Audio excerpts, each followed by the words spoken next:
Lecture du jour, bonjour. Et ce matin, c'était les psaumes 108, 109 et 110. Trois psaumes de David. Et toujours intéressant de connaître le contexte dans lequel il a écrit ces psaumes-là.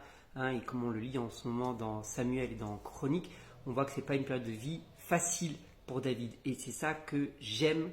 Pas qu'il n'ait pas une vie facile, mais c'est de voir la réaction qu'il a dans ce temps difficile. Et sa réaction qu'il a dans ce temps difficile, on voit au travers de ces trois psaumes, c'est de crier à l'Éternel, évidemment. Et j'aime beaucoup la fin du psaume 108, il dit mais viens-nous en aide, parce que ce ne sont pas les hommes qui vont vraiment nous aider, et toi seul peux nous accorder la victoire, je paraphrase évidemment. Et j'aime cette conscience qu'a David de réaliser que la victoire appartient à l'Éternel et que lui seul peut au final vraiment l'aider et le délivrer de ses ennemis. Et moi, ce qui me marque, c'est surtout le début du psaume. Quand tu connais la circonstance dans laquelle il vit, tu dis, mais je dois réveiller l'aurore. Lutte, réveillez-vous, si tard, réveillez-vous, je dois réveiller le matin avec ma louange. Et malgré la difficulté, malgré le temps d'oppression, David pourrait être juste là en train de se morfondre sur son lit en mode, tout va mal, rien ne va plus, Dieu m'a abandonné. Non, il choisit la louange.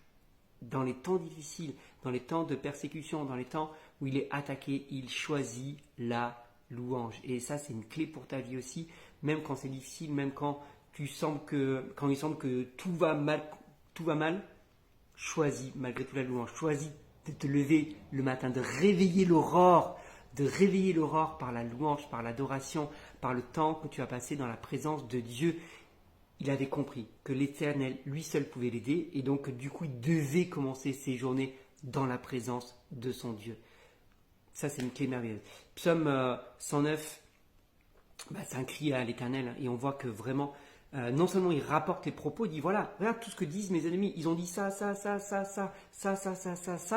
mais toi, tu peux me délivrer. Toi, délivre-moi. Toi, viens les fracasser. Il va livrer son cœur une fois de plus.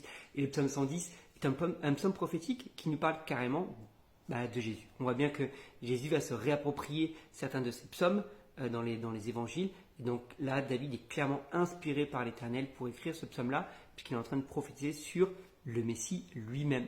Dis-moi, toi, ce que tu as retenu sur ces différents psaumes. J'espère qu'ils t'ont encouragé, qu'ils te motivent à faire comme David, à réveiller l'aurore par la louange, à réveiller l'aurore en le passant dans la présence de Dieu. Bonne journée.